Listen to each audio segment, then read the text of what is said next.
Hello, I'm Gareth Jameson. I'm an actor and a voice coach, and I teach people how to make changes to their voice.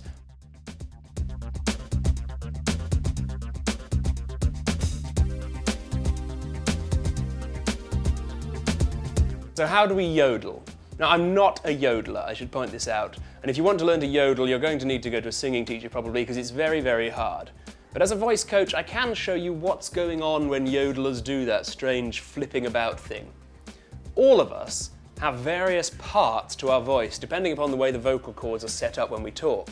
So we have our normal or modal voice down here, and then we have a higher voice that's sometimes called falsetto, sometimes called head voice. There are lots of different terms and they all vary, but it's the silly voice we put on when we're trying to do a funny character, like here in Monty Python.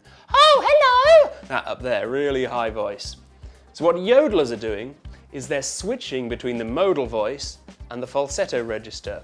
Now this is very hard. Most singers have been trained to go very smoothly from a low like this with no break in between. Yodelers switch quickly from one to the other. So you hear that little flip in the middle.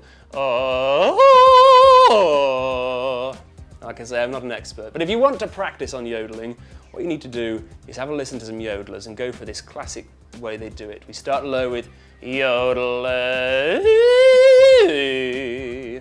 If you've got quite a high voice, you might need to start quite high in the normal voice, in the normal part of it. Yodel, yodel.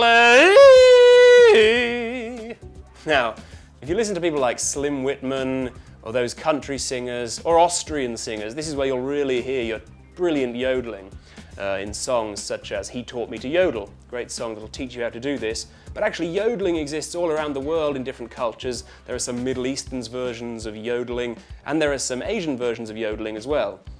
But the key thing is to switch between your low voice and your head voice, your falsetto voice. So you really need to find that falsetto voice first. So it might help you to do funny voices, like if you can do a Mickey Mouse voice, that's a falsetto sound, so you could try that. Anything to get you switching between the two. Now you're going to need a lot of volume. It's no point trying to be quiet. You don't hear it. You need the flip between one to the other, and that'll only come with a loud voice. Now, another way that you can get this is to think about pushing your vocal cords, your voice box here, further up in your mouth. You're crying, I'm whining, oh my God! Whining like this really high. I don't want to go! Yodeling. Now, this requires a lot of volume, and if you've never been trained as a singer, you might find this hurts your throat.